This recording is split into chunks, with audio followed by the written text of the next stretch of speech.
The story of the movies The Wrong Houses, also known as house huntings, starts with a scene in which a girl running in a forest is shown. Regarding that, a house is shown as a girl called Susan slicing house pictures from a journal.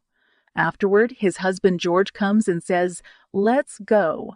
She gets ready to assist him after answering some questions. George would like to invite his daughter, who is sleeping inside, to join him. She asks if she can stay here, on which George says, "We're leaving in half an hour." Later, that girl Amy tells her friend about Susan's that she's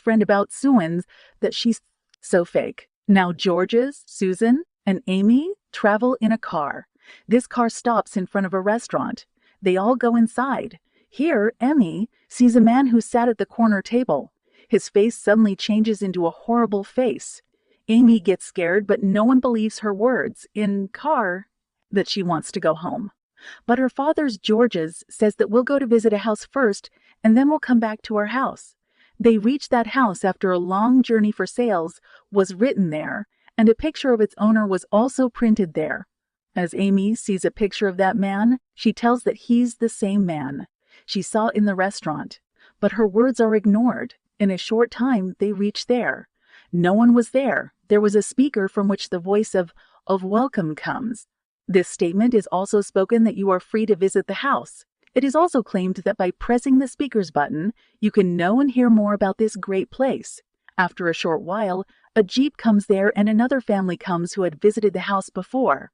Both families meet each other for the first time. Following that, George's family drives toward a forest. A girl appears in front of their car as they are driving. She is injured when she falls to the ground. They all get down and see her and ask if she's fine. Her mouth was bleeding and she makes strange voices. She touches Amy's face with her hand in a mysterious way. Immediately, the car of second family also arrives there and takes them away in this car.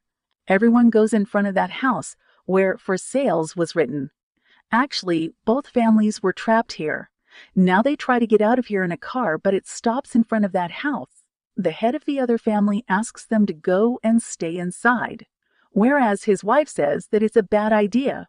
Amy tells it this strange girl doesn't want to go inside. Amy's father, George, asks her not to get scared. We'll be here together. In a short time, they go inside. It was so dark there. This strange girl sees a man in a window upstairs. He has hidden a child's face. He had put his hand on the child's face. Later, Susan tells it that strange girl is suffering from fever. The next morning, the voice of E's welcome comes from the speaker. The same statement is repeated and everyone wakes up and they see that the strange girl wasn't there. They look out the window at a man with his dog. The head of another family goes out, but he disappears. When they come inside in a while, they find that strange girl. This scene shows that the tongue of the girl is cut. 1 month passes. A lady from the second family was cleaning that she sees a girl outside the window. She was her dead biological daughter. It is also shown that the son of the second family walks with the help of crutches. He was recovering now. The son of the second family had the name Jason's. He goes outside the house with Emmy. Jason's father gives him the pistol before they end up leaving so that he can safeguard himself. Jason is with Emmy. Emmy observes a tiny boy outside the window. She jumps back home and assures her father that she had seen a toddler. Her parents are busy with some notes and things. There was a picture too, where a picture of that kid was present as well. So, he recognizes him and says that he is that kid. Everyone goes upstairs quickly, but no one was there. Downstairs, the lady of the other family open up a box and take out many pieces of puzzles from it and put this on the table. After this, when she was thinking to solve it, she hears the voice of Momi behind her. When she turns, she sees her younger daughter stood behind her, who she saw through the window. She hugs her daughter and sets her hair. That girl says that she can't stay here and whispers in her mother's ear. That strange girl was observing everything while lying on the sofa. No one was with this lady. She was trying to communicate with some guy's galleys by actions. In the next scene, a view of the forest is shown, and it was dinner time. Susan says to that lady that she knows that you know something, on which that lady says that she doesn't know anything, and I'm not on file. Susan's talks to her rudely, because of which she goes outside. As the lady of the second family goes outside, she sees her daughter again. She whispers in her ear again. In the next scene, Susan has a dream in which she sees her husband, George's. He was so violent. After it, she sees that man's roan sitting on a chair again. Suddenly, she wakes up. She gets afraid of her husband and says that you can't do this. Downstairs, Emmy was trying to join puzzle pieces. Then the head of the other family comes and asks many questions from the strange girl standing beside her. He becomes hyper after it. Emmy's father assures him that nothing's inside. Everything will be fine. I shall not let happen anything to you. In the next scene, Emmy's, Susan, and George's reaches the forest. Jason's father points his gun at him and says that you are planning to escape one by one. Emmy's father says, "Of course not." The next morning, Emmy was washing her face that she sees her mother behind her in the mirror.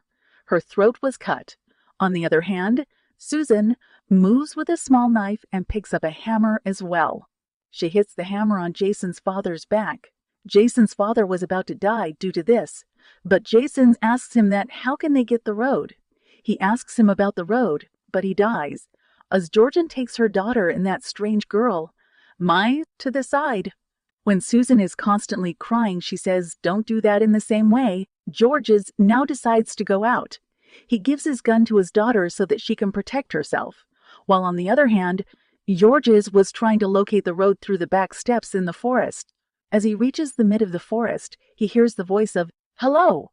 That person Ron was standing behind with his dog. But when George's turns back, he sees his twin. Ami and that strange girl are hidden behind the tree. Georges goes there and pulls that strange girl by her hair. Later, kills her with a hammer, and that strange girl dies. Emmy's becomes very nervous and starts weeping and fires her father with her gun. As a result, her father also dies. Now she runs toward a forest. She sees a car and falls in front of it. When a car stops there, people make her sit in it. She sees that some puzzle pieces are in her pocket. This car stops in front of that house again. She's just sitting there when that ghost boy and his father stand at the other car door. "She's back, Daddy," says the ghost boy as he pulls her toward them. That man cuts Emmy's tongue with scissors. This complex movie leaves many questions. The author explains that essentially Ghost Boy and Ghost Man are killing people. By trying to take over the human body and tormenting everyone's psychology, we eventually discover that this was an old loop that would repeat itself. As we know now that Emmy's tongue is cut and she has become a strange girl now for the people who come to visit this house, which is for sale. Just like this, Emmy's will hit the car of this family and they will bring this strange girl into this strange house. They all will be trapped and killed as well. That's the way this story will go.